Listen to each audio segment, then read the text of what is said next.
Boy, what a show. Welcome to a Wednesday edition of the program with Caleb Calhoun. I'm Dave Hooker as we broadcast live from SEC Media Days in Nashville, Tennessee. And a loaded show. We've got it. We'll talk a little bit of South Carolina with Jay Phillips of 107.5 The Game in Columbia. Also, Rick Neuheisel, longtime college football coach, now an analyst with CBS, will join us. And we'll have DJ Shockley, former Georgia quarterback, who's a college football analyst as well. So we'll have a breakdown of Georgia. Benjamin Watson will join us, who is with ESPN, former Georgia tight end. And we'll visit with Jesse Simonton of On3, covered Tennessee at one point, now is a national college football writer. So you talk about loaded, we're loaded. Caleb, this is your first SEC Media Days. This might be my 25th. What do you think?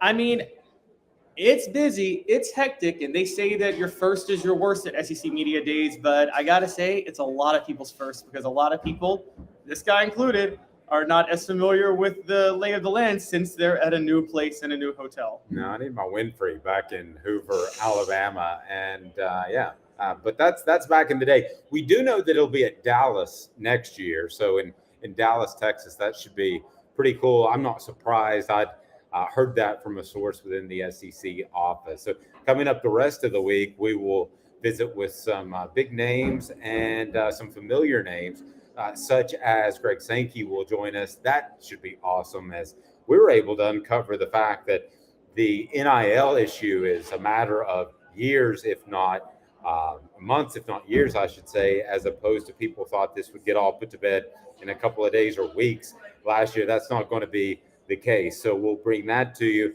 And also we'll visit with Ron Slay before the end of the week. Ron Slay can talk hoops, but he can also talk some football as well. Oh, he's not going to run from me? He's not going to hide? I hope not. I don't think he'll run like Eli Drinkwitz did and refuse to answer any questions from the media this week. It's been bizarre. And then we'll have complete Tennessee coverage on Thursday. All the players will be on board.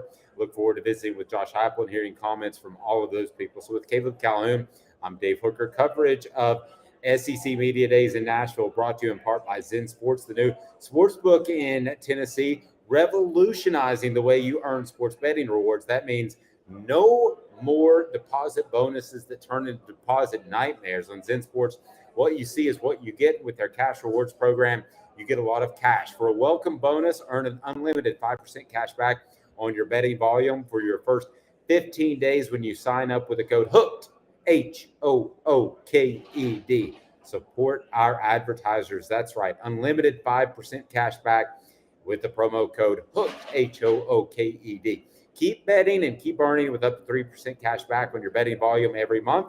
After that, refer friends to earn a percentage of their betting volume as cash rewards too. Zen Sports is bringing the cash back to Tennessee. So if you bet big on sports, you want to be betting on Zen Sports. Zen Sports betting just got better. And do me a favor, hit that like button. If you haven't subscribed yet, do that and turn the notifications on, especially now, because we will be dropping interviews and the meetings with the media of Tennessee's football players on a Thursday. Also, maybe a visit with Lane Kiffin. We shall see. But we get it rolling right now. We'll go to Jay Phillips, who covers South Carolina. He was surprised as anybody by the Columbia collapse last year. Here's Jay Phillips, who covers the Gamecocks on 107.5 The Game.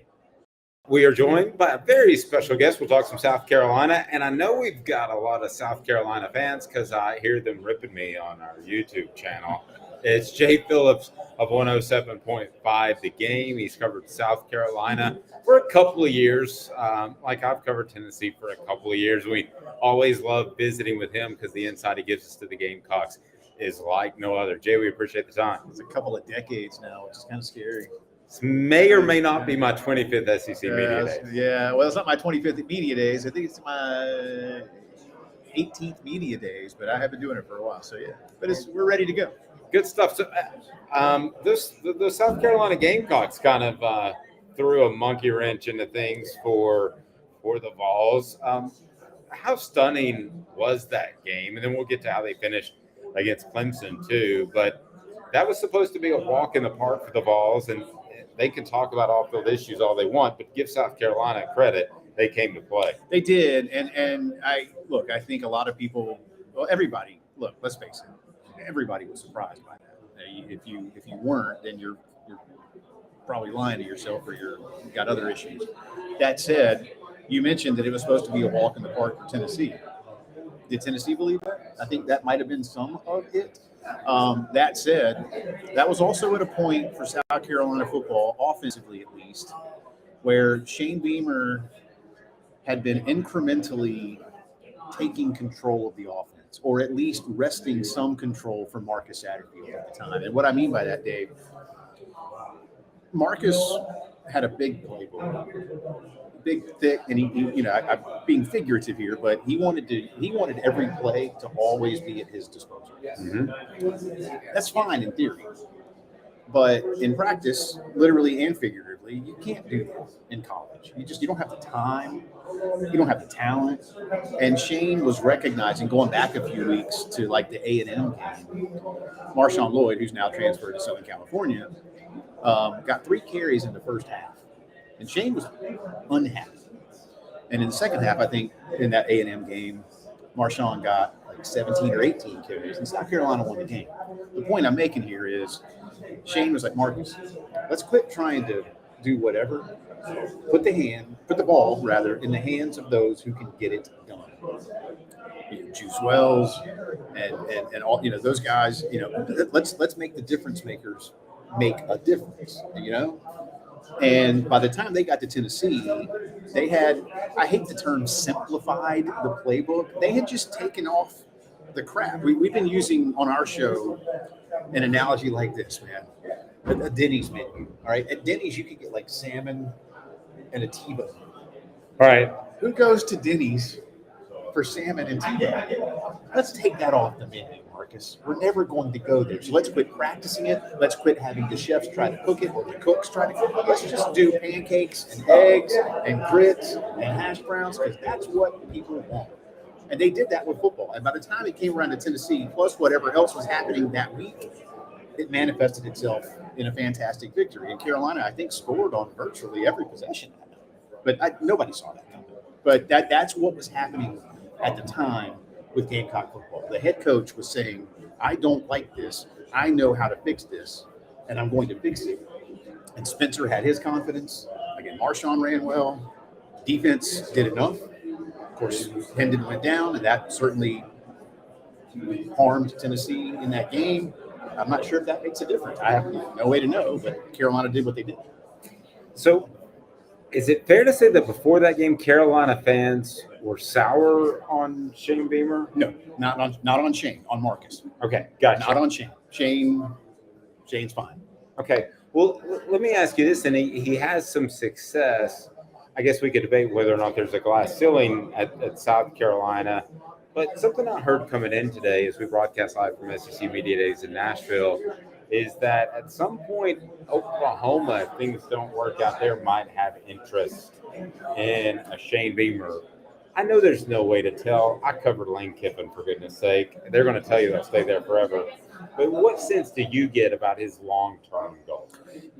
It's funny that you bring up Lane Kiffin, because I personally believe that before they might look Oklahoma, and we're being very hypothetical here, before they look at Shane Beamer, they might look at Lane Kiffin or Josh Heupel.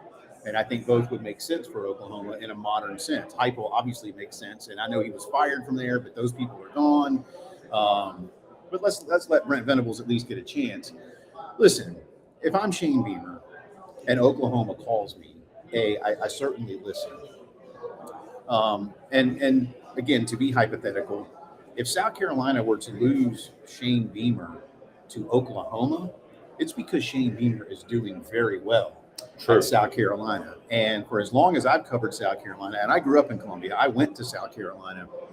In my lifetime, South Carolina has never hired a football coach from a position of strength. In other words, they, because everybody's fired, sadly, one guy died. But you've never hired from a position. And even when Coach Morrison died, they were about to get popped with some NCAA stuff back in the late 80s. So that wouldn't have been a position of strength either way, because you probably would have had to get rid of him. So in this case, were that to unfold the way we hypothetically mentioned, I'm not saying that'd be good for South Carolina, but they would be in a position they've never really been in when it comes to, hey, next potential coach, look for you. Instead of, hey, next potential coach, we need you to fix all this. Because that's what they've had to do through the years. And in the case of Lou Holtz and Steve Spurrier, two giants of the game, they were available. You didn't go hire them from another school, you know? That's a good point. Lou was on TV, and I'm not really joking. Steve was playing too much golf for his own liking. Seriously. I mean, he was like, I want to coach, you know? And South Carolina was fortunate enough to be able to put the package together to get him. And we saw what Steve did, especially. So that said, I also know this. Shane Beamer really did want the South Carolina job. He didn't just want a head coaching job. Now, he might have wanted there might be some other jobs that were attractive to Shane Beamer. But Shane coached with Steve for 5 years. 2 of Shane's 3 children and Emily that were born in Columbia. They love Columbia. They really enjoyed raising their young family in Columbia for a few years. Then he had the opportunity to work for his father again. Who knows if he leaves? I don't know. Maybe he doesn't. But they really love Columbia. They live right near campus. The kids are happy in school. The things are going well. He's got community support, and he's part of the community. The last head coach was not. Will Muschamp, I've said before, Dave, and I probably told you this. Will Muschamp, and I mean this kind of jokingly, but serious in a little bit. Will Muschamp's answer to getting better at football is to watch a lot of film. And if that doesn't work, then you go watch more film. I knew you were going to say that. And Shane, on the other hand, I'm serious. You know, that's how Will's wired. That's fine. And listen, Will won the damn lottery, so you know he's doing fine. But he won't be a head coach again at this level, in my opinion. But Shane lets his assistants do their job, and Shane is out selling the program. He's selling recruits. He's selling donors. He's selling boosters. He's selling fans. He goes above and beyond. When it comes to media availability, he wants to sell South Carolina football. You know who you're talking about, not to interrupt your flow there. You're talking about Philip Fulmer. And he did all right. Yeah. I mean, until he didn't, but some other things may have factored into that. But Coach Fulmer, look, I remember I was in college the day South Carolina beat Tennessee in the first year of SEC play, 1992. Mm-hmm. And basically Coach Majors was let go not long after that. And Coach Fulmer did his thing, and Philip went out and got his players, and he won a title, and he won some conference titles. But that's what you do. And Philip Fulmer let David Cutcliffe do his job. Shane Beamer was letting Marcus Satterfield do his job. Now he's got Dowell Loggins coming in to do his job, but Marcus, how do I say it nicely? Marcus just wasn't cut out for that. Marcus is the guy, I think, who can draw up plays, but Marcus is not the guy who can teach. He's not a teacher. Dowell is a teacher. Coach Cutcliffe, as you well know, is a teacher. People like that, you let them go do their job. John Chavis, a teacher. Philip Fulmer had great assistants. Shane Beamer's got some really good assistants. That's what you got to let them do their job. Yeah. And I think that Philip started to struggle when he didn't have David Cutcliffe. Yeah. And I think that was a big part of it. Make a case that Spencer Rattler is the best quarterback in the SEC this year. Can you do that? Well, I don't know if I can. I don't know. He might end up being when we're having this conversation in 5 months. Yeah, he might. I think it's an interesting year. You know, it's one of those ebb and flow type situations right now. The Southeastern Conference lost a few good quarterbacks last year. I can make the case that he is experienced. I can make the case that he is talented. I can make the case that he is comfortable. And it's funny. I was talking to somebody recently enough that Spencer and Dowell have kind of gotten together, like, you know, the movie Step Brothers. Like it's like Spencer and Dowell. It's not that they fought at the beginning, but now they get along great, you know. And that's what Spencer needed. He needed somebody that could believe in and harness what he does. Dowell Loggins has coached quarterbacks in the NFL for 15 years, and he was on staff at Arkansas for a couple of years because he wanted to learn how to recruit. And he had known Shane from some previous stops. So there's a comfort level in terms of what Spencer is going to be asked to do relative to what it was like in the first half of last year when he looked out of sorts. And again, in my opinion, Dave, is because the playbook was so big and they were just asking them to do too much for a college program. Marcus came out of the NFL with Matt Rule for a little bit. You can do that in the NFL, and you can work all day, 24/7, if you will, on football. The NCAA doesn't let you do that. You can't do that in college football, you know? So I can't tell you he's going to be the best quarterback in the SEC because Carolina has got to find a way to run the ball. Yep. And obviously you always have to block. If they can put some of those things in place, I like his receiving core. It's deep. It's talented. Coach Stepp is an excellent teacher as well for receivers. So he's just, if they can put those things together and get through the first month comfortable in this new Dowell Loggins offense, really, look, if you find a way to beat North Carolina, I'm not saying Spencer Rattler's in the Heisman conversation, but considering North Carolina has a Heisman candidate, if you find a way to beat North Carolina in game one, then you've got an easy game in game two with Furman. Then you go to Georgia, and if you can play well at Georgia and not win, you don't have to beat Georgia necessarily.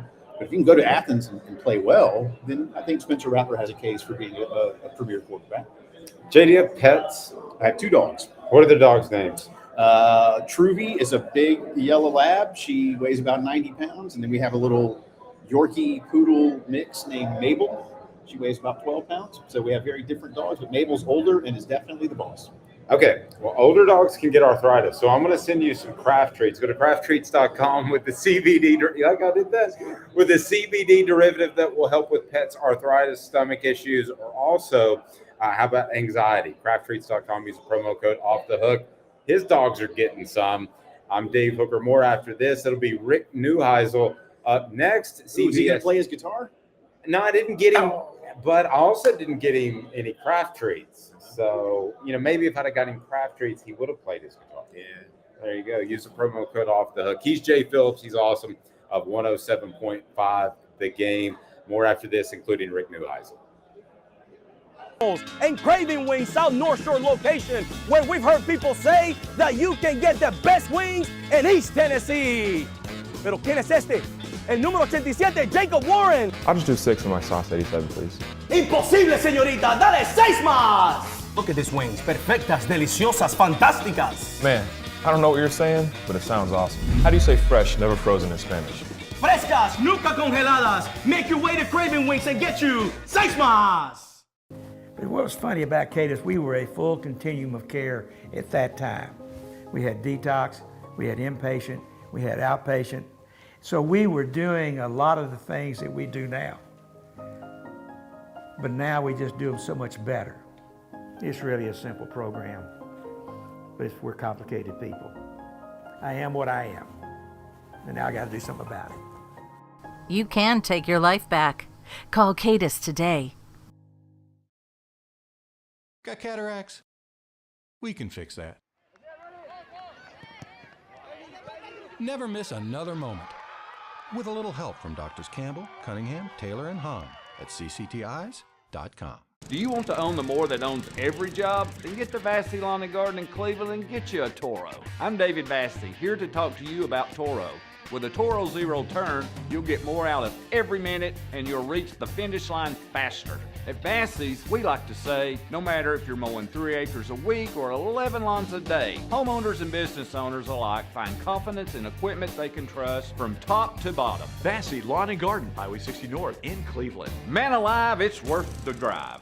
Our family has been creating jewelry since 1986, each piece unique with a story all its own. I'm Rick Terry with Rick Terry Jewelry Designs. I'm a jeweler, and I want to be your jeweler. We're grateful that you chose us to be Knoxville's best jeweler. My family and staff look forward to serving you. So please come see us. Kingston Pike and Campbell Station Road in the heart of Farragut and downtown on Gay Street, right next to the... Welcome back live from SEC Media Days. It is Nashville. That's right. We're in Nashville and joined by a very special guest, Rick Neuheisel, longtime. I'm not sure how special, but I'm here. No, I've never been crowded into a booth like this with the great announcer that I'm sitting next to. I don't know about great, maybe slightly below average, but Rick, you were absolutely known as one of the better offensive coaches when you were involved in college football. And I'm just curious, as a whole, when you see the TCUs and, of course, the Tennessees, which I cover nowadays, did you ever think that offense could change that drastically in the time that you're around watching football? You know, my old coach, Homer Smith, would say, field's 53 1/3 yards wide. It's 120 yards long. The 11 on 11, the possibilities are endless. And because coaches spend their lives looking at the X's and O's and the geometry of the game and trying to get advantages, whether it be physical matchups, angle match advantages, it's endless in terms of how we go about it. So we're not ever going to get to the end of ideas. Now, pendulum will swing back and forth as to who has the advantage, the defense or the offense. We've seen trends where the defense takes over. Remember 46 defense, Buddy Ryan's, right? Ran until people figured out how to block it. Now everybody has what we call a bear check. When they jump into it, now we've got a play that slices and dices it, so you can't jump into it very often unless it's a surprise deal or you're trying to bait somebody into a bear check and then back out of it. It's just a ultimate game of rock, scissors, paper. You can win, you can lose, and you're just trying to figure out where's the best chance to have victory. Well, and use pendulum. I've used the word cyclical, but I don't know that it's going to be, and correct me if I'm wrong, I don't know that it's going to be quite as cyclical or pendulum because I think TV and the conferences and the fans want more scoring. So I don't know. Oh, we love offense. The rules are predicated to lead to more offense. The idea that you can have offensive linemen 3 and 4 yards down the field blocking a running play and still throw a forward pass has made sure that we're going to have more offense because you put linebackers and safeties who have responsibilities when we talk about gaps in terms of a run responsibility, you put them in such conflict they can't do it. We've seen the changing of what middle linebackers look like. They have to be able to now play man-to-man coverage. They don't have to be as big and burly as the Ray Nitschkes and the Dick Buckuses of the past. We've seen safeties shrink down to corner size because they have to have cover ability, which means they have to be able to tackle in space one-on-one. And in that deal, we're not nearly as much a downhill defensive football team, more catch. And when you're only still, we haven't changed how many yards it takes to get a first down. So we're going to give up more first downs. We're going to give up more points, but we're going to try to keep that under wraps so that our offense, which is also taking advantage of the offensive rules, can outscore you. Tennessee is taking advantage of that with a guy named Josh Heupel. Right. And you said something that I thought was incredibly strong last year. I think it was at the Knoxville Quarterback Club, that if Tennessee had another chance at Georgia, they either could or would, correct me if I've misspoken, but could or would beat Georgia if they had another go-round. I think as Josh Heupel looked at that film and Hendon Hooker looked at that film, now later Hendon Hooker would get hurt, so he wasn't going to be available should that rematch have occurred. But they would have both said, we know how to attack this defense. Certainly Kirby would have made some adjustments as well, and there would have been some defensive changes. But I thought, based on what the film showed, that the Georgia crowd was as much responsible for that victory as was the great effort of the Georgia football team, because Tennessee could not get to the plays that were offered based on the look. And it wasn't because of disguise, it was because of the inability to communicate. You know, Hendon Hooker said something that was very interesting to me just this week at SEC Media Days, because he had been criticized some, and Joe Milton has too, for some overthrows, some errant passes. And he said it's not an accuracy issue, it's more being on the same page of the receiver. Sure. Is that more fixable, or is it more difficult to fix with a guy who just has innate inaccuracy It issues? depends on, and I'd have to have been in the meeting rooms as they installed those particular plays, but it depends on if the route that is run by the receiver is predicated on a defensive look or predicated on a play call.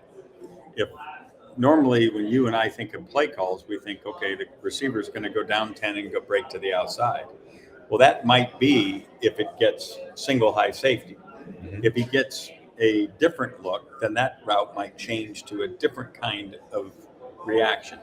And how those two players see the field is determined about which way he's going, right? And if I'm thinking that he's stopping and he's thinking he's going, and all of a sudden I have to regain my footing so as I can launch a ball that I wasn't anticipating throwing, I might not launch it in the more accurate way that I would have if it would have been my first choice. So corresponding footwork to where the ball lands is critical to accuracy, and understanding what the defense is telling that receiver to do is also critical, and it looks different from those different vantage points. When you watch ball, you see 100 times more than me. So where would you rank Josh Heupel in terms of an offensive mind in college football right now? Josh is a space guy. He's like Wee Willie Keeler back in baseball, hit them where they ain't, right? He's looking for air. He's, Homer Smith, my old offensive coordinator, we're looking for air. We're trying to expand. When you create splits of offensive linemen, the more you split out, the more it seems like there's gaps, but you're also creating more air for a running back. As an example, Josh spreads the field with his wideouts. You can see whether it's 2x2 or 3x1, they're really far away from the adjacent tackle. And in so doing, you dictate to the defense what you're going to do in those spaces. Those are gaps. And what you're going to do, are you going to get all the way out there with those receivers trying to make sure that you don't get beat outside? Now there's more air for your running game. If you try to creep in to try either pass rush or outflank your run game, then there's particular opportunities outside with the space that's created. And then playing the cat and mouse game of play action, which now is kind of an RPO world, run pass option, based on how you react in those gap players, whether they're committing to the run and now giving you space behind, and then you're filling the space. You're just going to where there is air. And he has done that, whether he did it with Drew Lock when he was at Missouri as the coordinator, whether he did it with Dylan Gabriel at UCF, and now doing it with Hennon Hooker and now Joe Milton. They're understanding where the space is and fill the space, and let's play catch. Let's go back to Georgia. Without seeing Joe Milton this season, but you have seen him before, what do you think of Tennessee's chances of most likely upsetting? I'm sure Georgia will be favored, upsetting Georgia. Well, they have the film of last year where there were opportunities. So they're going to have a home crowd, which means that there will be no excuse not to be able to communicate, because I thought Georgia's home crowd was very influential last year. That doesn't mean that they're the same team. We'll have to see how they play. There's a number of really important pieces of Tennessee that have off to the next level, as is the case of Georgia. I would guess right now that Georgia's ahead in depth. But Georgia's going to play with a new quarterback. Joe Milton's relatively new, although that Orange Bowl experience is going to pay huge dividends in his confidence level. I look at that as the game that Georgia is the question mark game. I think Georgia is going to line up 11 of 12 times feeling like they're clearly the best team, and they're going to have to help the other team beat them, by complacency or what have you. Tennessee at Tennessee, as Alabama found out last year, is going to be a different deal. That's the game that Georgia is going to have to play at their level best to keep what I anticipate being an undefeated season going. Since you coached, what's the most significant change? Because there's been a lot in college football as a whole. What's the best thing that's changed? Well, as an offensive coach, the RPO is a revelation, right? That's a beautiful thing. Defensive coaches got to be pulling their hair out, but if you've got a running quarterback and the ability to RPO, you should stay on the field more often than not. As a lover of the game, I certainly love that players can transfer and go places where they can participate. I don't like the idea of poaching. I've always been an advocate for, hey, look, if this young man can't play on my team but can play on your team, I want him to come to your team. I want him to come to your team and play, and I'll have a scholarship. You'll have a great player, and I'll have a scholarship to give to somebody else that can help me someplace else on my team. That's a win-win. Win-win deals, no one should sit. But when you're coming and calling a player vicariously, somebody else, third party's making that call, and my guy now is going to your place because there's a better deal, an NIL deal or what have you, and he wants to go there as opposed to the place where he committed. And that's not win-win. That's a win-loss. That, to me, should go back to the old way, which now says he has to sit a year. That's not to punish the player. It's to keep the other coach from trying to get him because he can't have him right away. I like it. You see what I'm saying?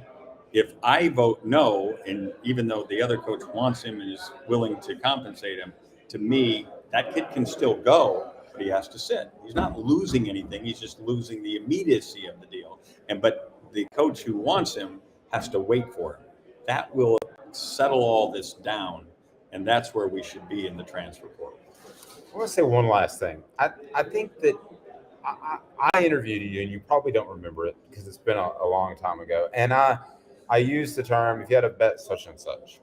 And you were involved in this goofy where you did nothing wrong, and you're in this basketball tournament. Bet, yeah, it's a bad word. Yeah, I don't even swim in pools anymore. But, and it's just so funny how much things have changed because gambling's so prevalent. And for those that don't know, you were just part of an NCAA basketball pool. I had this big hubbub. Was driving home one March afternoon right before the NCAA tournament was to begin, and a buddy called me, and I went over to a brokerage firm and sat there with about 25 guys from the country club that were all golf friends, and they were all bidding on a Calcutta for the March Madness.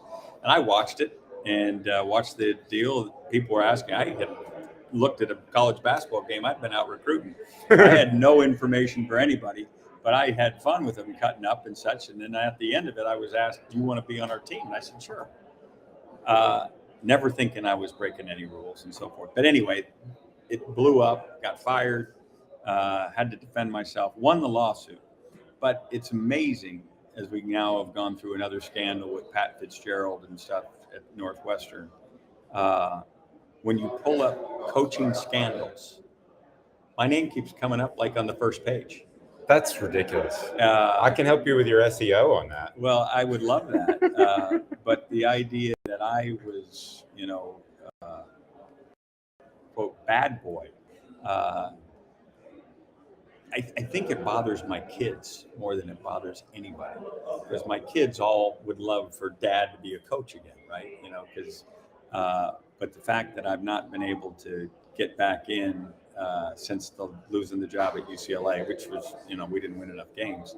I think it bothers them because whenever there's an opening, hey, there's this thing out there, right? That has, and no one really bothers to really do the deep dive as to what happened there. But you know what? Here's the deal. In life, if you're bitter, it only impacts you. And Amen. So you just go on. I'm blessed to be at CBS. I'm blessed to be with Sirius XM.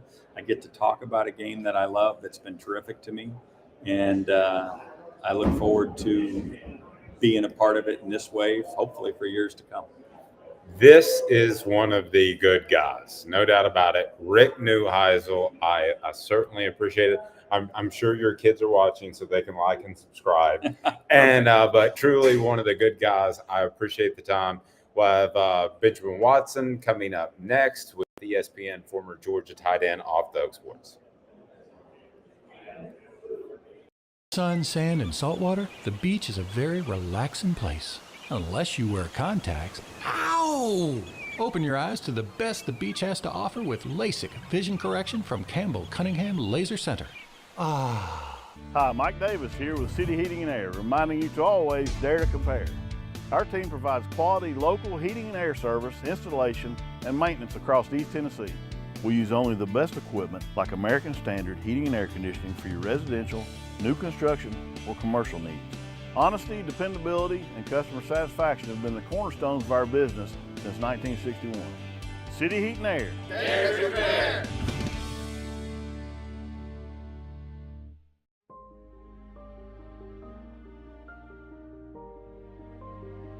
Our family has been creating one-of-a-kind pieces of jewelry in West Knoxville since 1986.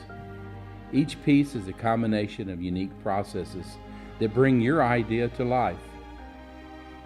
Every day in our shop, a truly special item with a story all its own is being manufactured in our facility, bringing the history and family sentiment into a whole new generation of life. We're grateful that you chose us to be Knoxville's best jeweler, a title that we value and respect. Because to me, being a jeweler and owning a jewelry store are not the same thing. I'm Rick Terry, I'm a jeweler, and we want to be your jeweler. Kingston Pike and Campbell Station Road in the heart of Farragut, and downtown on Gay Street right next to the Tennessee Theater. When you want a hard cider that's easy to enjoy, one that's crafted to perfection, you need Tennessee Cider Company. Some say it's the signature cider of the South. Others say it's the cure to your craving. They all say you'll savor every sip. With a selection of ciders free to sample, all it takes is one taste. Visit tncidercompany.com for more information, as well as to shop our ciders and merchandise online. Thirsty yet? Doors open at 10 a.m. SEC Media Days as we broadcast from Nashville. Portions of the program brought to you by AndyMasonRealEstate.com. AndyMasonRealEstate.com. Benjamin Watson joining us now, ESPN analyst, former Georgia player. And Benjamin, this is pretty wild. We were in a little bit closer to your home state or your home area in Atlanta last year, but now we're in Nashville. Nice. It was nice. I mean, I just drove drove back home. I was home for dinner with the kids, put them to bed at night. You know, this is a little bit different. I love Atlanta. Nashville's nice, though. Nashville's great. Nashville's fun, but you're kind of in enemy territory with the Vols. Let's talk Georgia. Boy, when Kirby Smart was hired, I had my questions if he was the guy. Those questions were all stupid now in retrospect. Benjamin, he is the guy. There's no question about it. How well is this thing rolling for Georgia right now?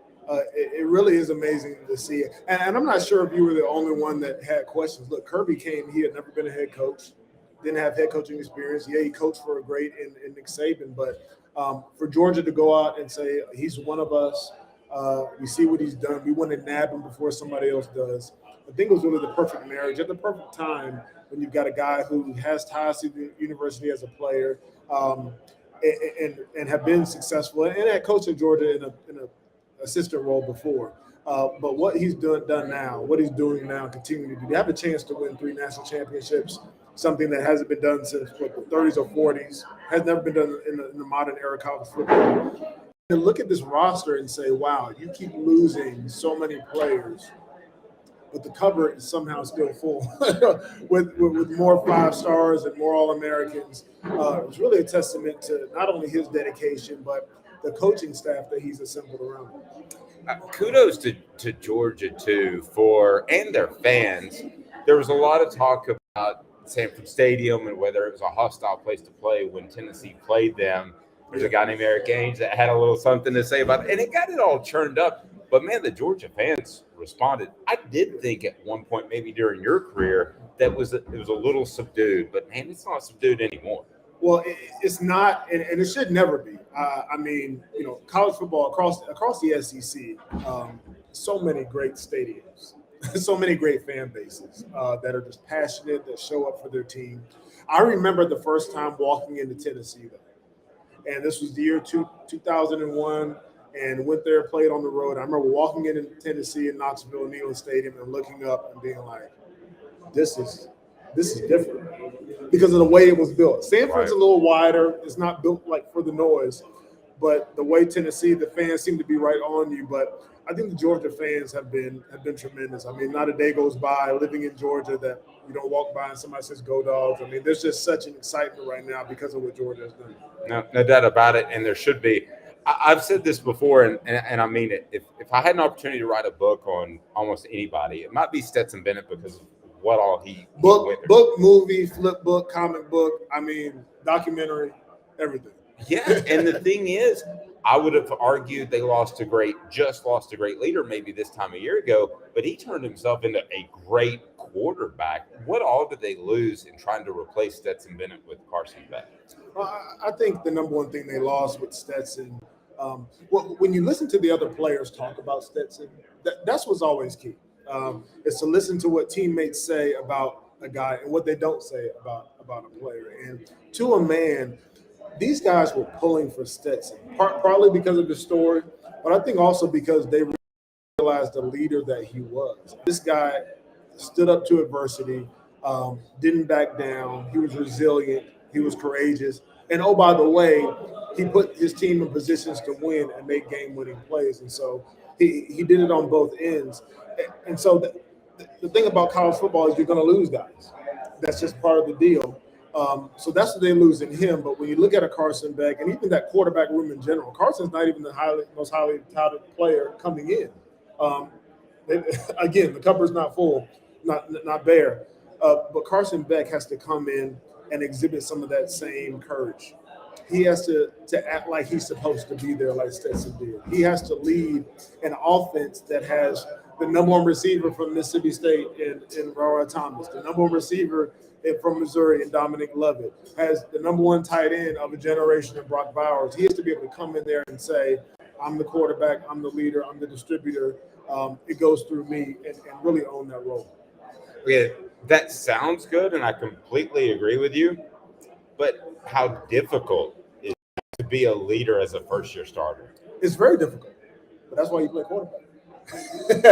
And the great quarterbacks I played with throughout my career, even when they were young, there was something about them that differentiated themselves from others.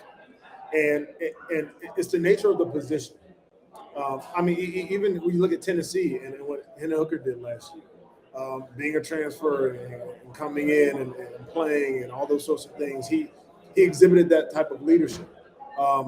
And so that's what you got to do at quarterback. And it's difficult for sure, but I think that with the veteran presence that they have around him, with that offensive line, they will rally around him and they're going to play with the level of excellence that we've seen them play with for the last several years.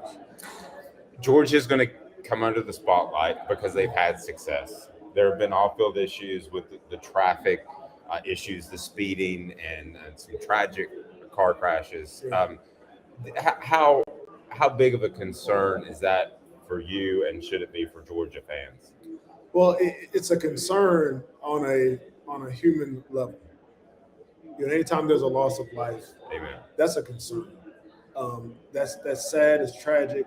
It shouldn't happen. We hate to see that happen. Anytime there are college students or individuals in general who are speeding or get pulled over or have run-ins with the law, no matter if they play football or not, that's a concern on a human level, a community level in general. That's a problem. As far as how it translates into football, it's not a net positive. The question is, how much of a detriment is it going to be? And again, it's about listening to what the players say.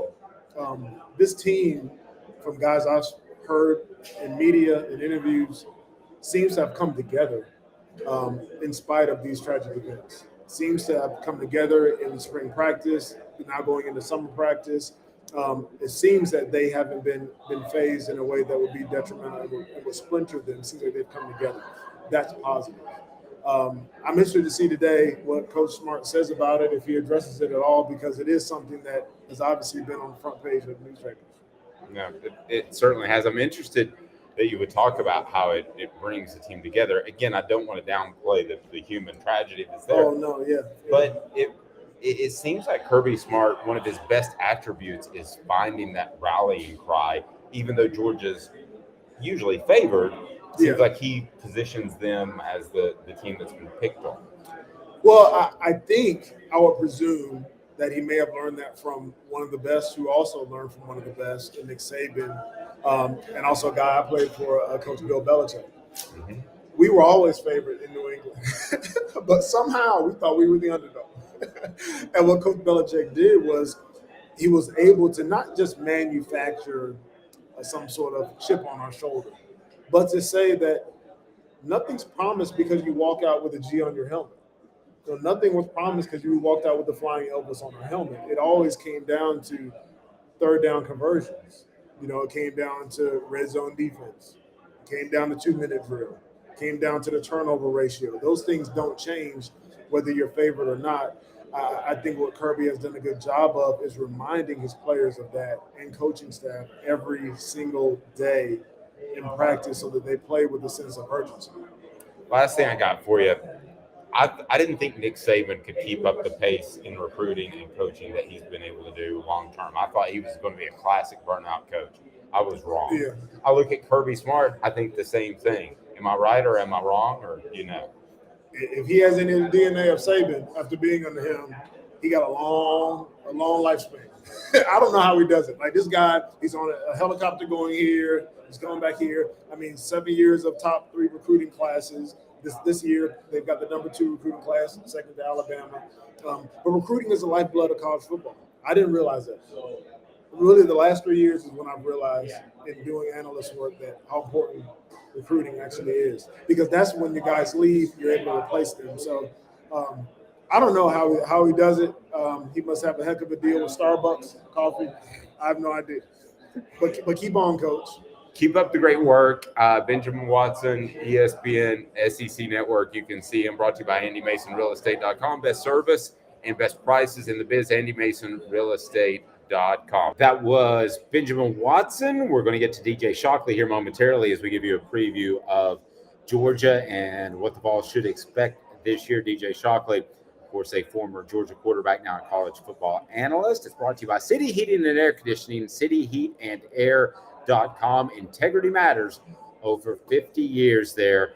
And you visited with DJ Shockley, a guy that should have some insight into football nowadays. Your thoughts before we get into that interview, Caleb? Yeah, it was interesting to me because Shockley has a very similar situation to Milton in that he was going to be a one-year starter following a beloved quarterback. In his case, it was David Green back at Georgia back in the day. Now, David Green did not have Hendon Hooker's raw physical abilities not even close. But he could give some pointers on that. And he also has a tie to Hendon Hooker in that Shockley also got hurt in 2005. Georgia lost 2 regular season games because Shockley got hurt. If he doesn't get hurt, I think they're undefeated and complaining about not being in the national title game. So he had some interesting things to say about that. Here we go. Here's DJ Shockley with Caleb Calhoun on Off the Hook Sports.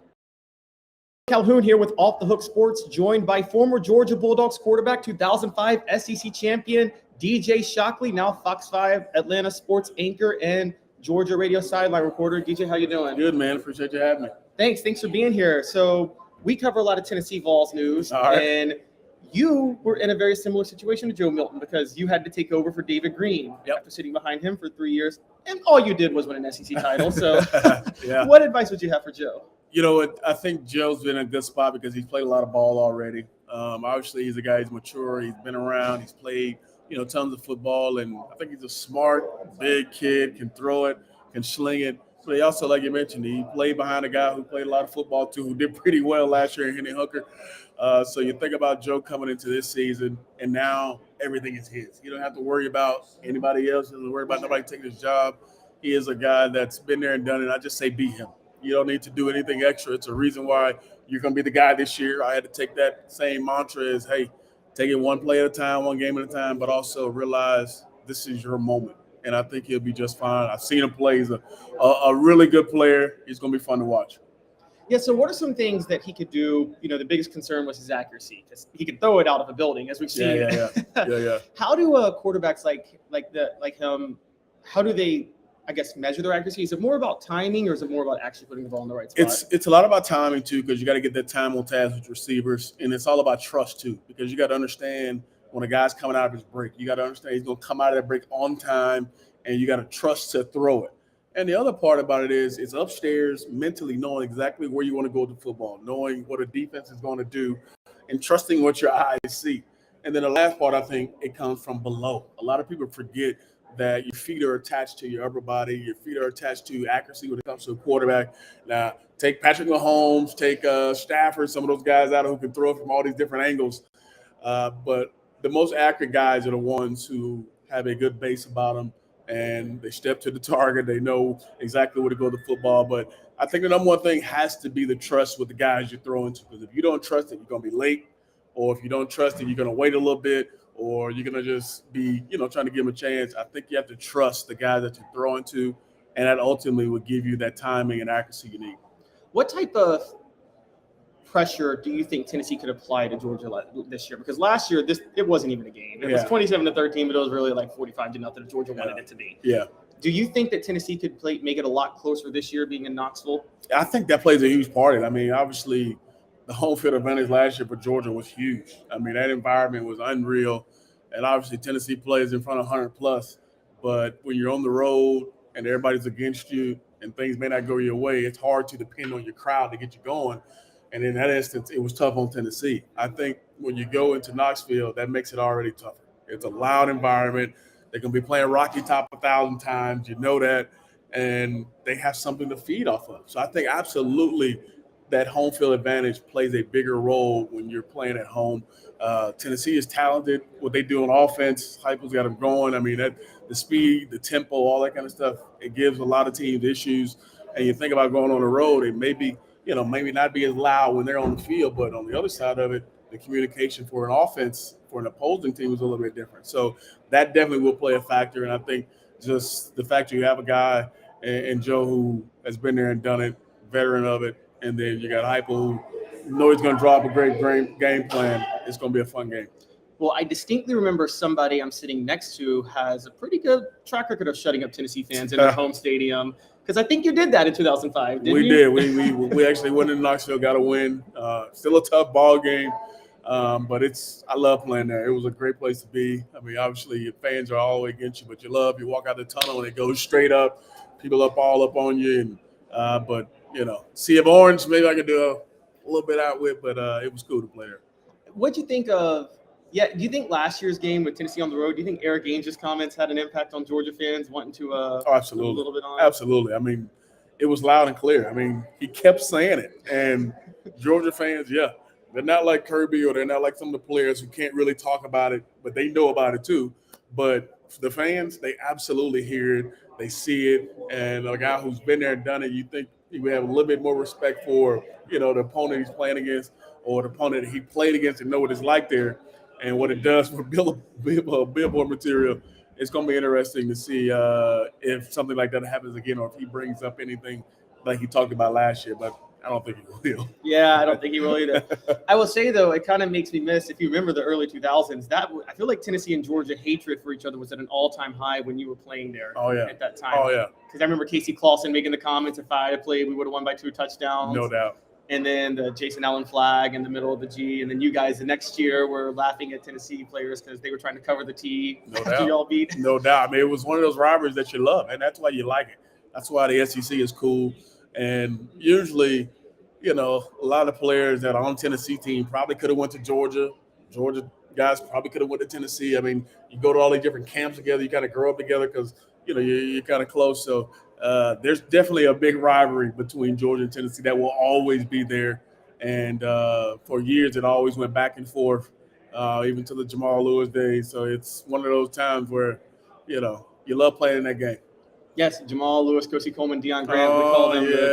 We called them the Georgia 3 at Knoxville because that was the heights for Tennessee to no get doubt. No doubt. So what do you think going forward with the SEC? It's going to be 16 teams. I think Tennessee-Georgia is a rivalry that's on the chopping block, unfortunately. Yeah.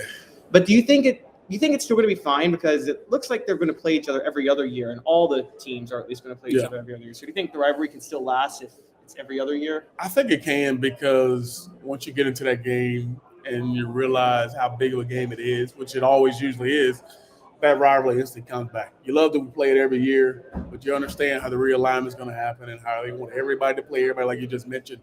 So you understand that part of it. But I don't think that's one that can ever go away because you remember the past so vividly that it's hard to just like, okay, we didn't play them this year or last year, but we're not going to really be into. No, you're going to be into it. When you see that big T, you see the orange, they see the G, it's an instant rivalry, regardless of how long it's been you played them.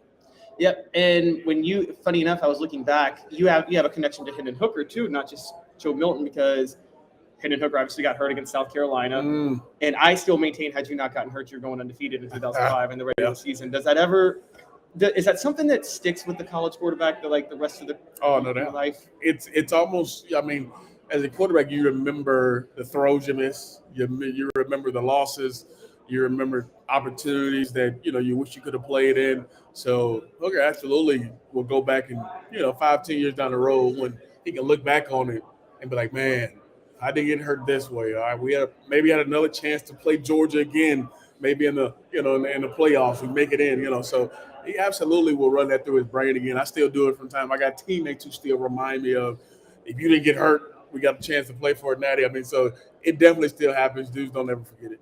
Yep. I also maintain that if you had played the full game against Tennessee in 2004, y'all would have won, because I do remember you throwing a touchdown against Tennessee in 2004. Yeah, we had a good game. It was fun playing it. I mean, hey, can't do nothing about it now, but hey, it was fun playing it. DJ, thanks so much for stopping by. Pleasure, man. Really appreciate it. This has been DJ Shockley with Off the Hook Sports. So our next guest is a star on the rise, Jesse Simonton, who worked for VolQuest.com, now works for On3 as a national college football reporter, and he gave his thoughts on Tennessee and the state of college football with Caleb Calhoun. Don't forget, hit that like and subscribe button. Set your notifications on, because Thursday's Tennessee Day, and we'll have complete coverage of the Vols at every press conference and one-on-ones with players Jacob Warren, Joe Milton, and Omari Thomas. But here's Jesse Simonton with Caleb Calhoun. Jesse Simonton and Caleb Calhoun with Off the Hook Sports on Tuesday at SEC Media Days. First time in Nashville. Jesse, how's it been in Nashville this week? Been busy, but going well. Yeah, so I wanted to talk a little bit about Tennessee football, which is obviously where you cut your teeth for a long time. And what do you feel like I know they don't go on until Thursday. First of all, what do you think of the fact that they go on the same day as Lane Kiffin? That had to be by design. Yeah, I mean, I don't pay attention to a lot of, when I'm thinking about the schedule stuff. I guess it is kind of funny. I mean, last year, that Lane's connection with Tennessee will never not, be at least amusing to Vol fans in particular. The golf ball stuff obviously was, a recent thing that was pretty good. I think Lane and the Auburn connection probably takes a little more precedent these days, but yeah, that's true. With the whole turning down the Auburn job. So with Tennessee this year, I think the biggest question for a lot of us is, can they actually compete with Georgia? Because everybody says they're the one team in the East and challenge them, and they host them at Neyland.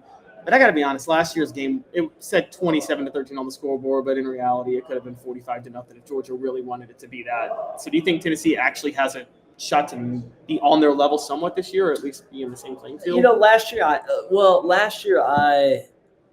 was someone that certainly believed in a Tennessee resurgence. I had them as the number 2 team when a lot of folks were talking up Kentucky or what could happen in year one with Billy Napier in Florida. It did surprise me that they were that good, that they were a college football playoff fringe contender. Obviously, they spoiled their chances by kind of stubbing their toe against South Carolina there.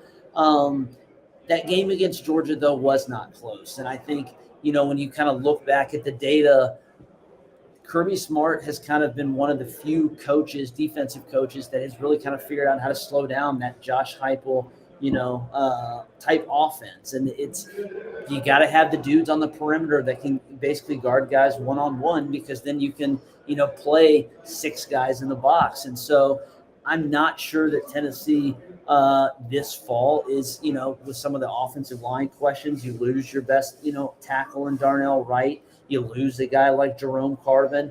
I think that Tennessee is still going to be the second best team in the East. I don't see them, but that's not to say they couldn't pull off an upset, but I would be surprised if they really did kind of push Georgia, especially with what we saw happen in Athens a year ago. Yeah, I'm kind of with you, because the whole point of Josh Heupel's offense is he takes away your ability to disguise what you're doing. Well, Georgia doesn't have to disguise what they're doing. They'll line up defensively and just shut you down. No, I mean, when you have the luxury of Kamari Lassiter and you put a Nealon Green, or, they have several other, former 5-stars that are out there competing for that second boundary quarterback spot. But what also makes them so difficult to go up against defensively is the fact that they can play small in the box, because, they have guys that are able to both eat space and create kind of, lanes for linebackers to just flood in. And we saw what happened last year. Tennessee gave up a boatload of tackles for loss and sacks in that game. Yeah, and then, of course, Tennessee also decided to trigger the Georgia crowd ahead of the game, which may not have been the smartest thing to do. I mean, the false start certainly played a huge impact. And that's why Tennessee, you can't shortchange the fact that an upset is certainly not it's not something that can't happen. I mean, the game's going to be in Neyland. Obviously, home field advantage is going to be a huge, chip for Tennessee. To say, hey, you got us at your place. Now come knock us off here. It's going to be a fun November game. I'm glad that game's later in the schedule. The last two seasons. Last year that was the first year it had been kind of later in the calendar. It's going to be that way again this fall. Tennessee takes care of business, early in the season. That could be another, top 10, top 5 showdown. Yeah, Tony Barnhart and I were speaking, and I don't think there's ever been a game in the regular season in the SEC with two teams undefeated that late, November the 18th, which would be very intriguing. It also, if somebody could actually ball out against Georgia, it could help Tennessee. It could help Joe Milton's Heisman chances maybe because it's so late in the year. Tennessee playing Vanderbilt, Kentucky hasn't had a lot of chances at big moments in November in history. Certainly so. I will say this. We're talking a lot of Tennessee, Georgia. Tennessee needs to end that losing streak in Gainesville first. Tennessee's got to go to Florida and do something they haven't done in, I think, about 2 decades, and that's beat the Gators in the swamp. This is a Florida team, that's kind of licking their wounds right now, coming off a tough year one under Billy Napier. I do think the Gators are going to be a little bit better than some expect. I think they really like some of the transfer portal additions they brought in specifically on the defensive line. Cameron Jackson from Memphis, in particular, I think is a guy that's going to make a big impact for Florida this fall. But they have questions at quarterback. Is Graham Mertz actually that guy? Considering what Josh Heupel has done with this Tennessee program in short order, if the program is truly kind of climbing that ladder, whether they make the college football playoff or not, whether they beat Georgia or not this year, a demarcation of success is that we are the better team against Florida. Let's go win that game in Gainesville. Big September showdown. Yeah, and 2 road games for Tennessee this year against teams picking up transfer portal quarterbacks that would be traditionally to Tennessee fans' biggest rivalries, Florida and Alabama. Not so much anymore in recent years, although last year they beat both. But who is more desperate in terms of their quarterback addition through the portal? Who seems more desperate, Florida with Graham Mertz or Alabama getting Sam Hartman? Not Sam Hartman. They got Sam Hartman. Sorry. Tyler Buckner. Tyler Buckner. Sam Hartman was that. They would have really liked to get Sam Hartman. Yeah. I think Sam Hartman would have been a hell of an addition for Alabama. And it is, in terms of desperation, the fact that Sam Hartman's former offensive coordinator, the guy who recruited him to Notre Dame, the guy who worked tirelessly to get Sam Hartman to leave Wake Forest, never ended up coaching him really. Tommy Rees spent the spring with, Jalen Milroe and Ty Simpson in Alabama and said, hey, I need to go get the guy that I literally found someone to replace at Notre Dame in Tyler Buckner. And yet I still think Florida, I don't know if it's desperation. I just think that the Gators don't have the options. At least the Tide can say Jalen Milroe, former blue chip recruit, has elite traits, big arm, might be one of the fastest players, on the Crimson Tide's roster. Ty Simpson, former 5-star, Buckner, highly recruited. There's at least options there. Right now, there's nothing really behind Graham Mertz. And so I think you saw Florida try to kick the tires on maybe, another transfer portal quarterback or two. They didn't really have one that they liked. And so they brought in, there's a freshman kind of waiting. There's a former walk-on, a guy who plays baseball too. So I think it's going to be Graham Mertz's show. Yeah, and Ty Simpson, I know he's a redshirt freshman, but he was still a freshman technically, so it was just spring, so he could turn it around when August hits too and be what they thought he would be. Yeah, and I think the bigger question for Tennessee is just, or for Alabama, is probably, the first couple weeks into fall camp, identifying which 2 options give you the best chance, and then really giving the lion's share of reps to those guys, because you can't split reps between 3 quarterbacks, for several weeks of training camp and have your team ready, especially when, Alabama has week 2 against Texas. Yeah, and I think Tennessee's learned that in the past with different quarterbacks that they've let split reps a little too long. It's pretty clear at Tennessee that Joe Milton is the starter going into the year right now, and Nico Iamaleava is second. But do you think there's any chance at all Nico steals the job? Yeah. I you can't rule it out, and that's because we've seen Joe Milton lose the job before. If history is the best indicator. You would say he got hurt and that he didn't lose it, but well, he got hurt. He got he got he got Wally pipped, but he also, it was not just the injury, I think, that held, him back from getting back on the field. Now, to his credit, he did not run and hide from his limitations. This is a guy who has worked tirelessly to improve his footwork, to improve his accuracy. We've seen that you can. Josh Allen, some other guys in the NFL have proven you can actually learn how to become a more accurate quarterback. And so if he looks a lot like the guy that performed against Clemson, he's not going to lose his job. He's going to be Tennessee's starting quarterback, and it might be a first-round draft pick, come season's end. If he plays like he did, kind of sporadically a couple of years ago, turns the ball over, airmails too many throws. Nico's is as polished and as talented as kind of any true freshman quarterback that's come around in several seasons. And so I think he's clearly the heir apparent for the Vols. Does that heir apparency start, in 2023, or is it a 2024 deal when, he and Arch Manning and some of these other guys are kind of all competing against each other, as second-year players? Right. And before we get out here, speaking of quarterbacks too, thinking of the West, because LSU may have the best quarterback in the SEC this year in Jay Daniels. And, we keep talking like LSU wins. Like everybody's asking about Kirby Smart and if Georgia's playing at Alabama. But Alabama, you covered recruiting for a while, so, just dominated on the recruiting trail this past year. But is LSU a threat to supplant Alabama in the near future with Brian Kelly?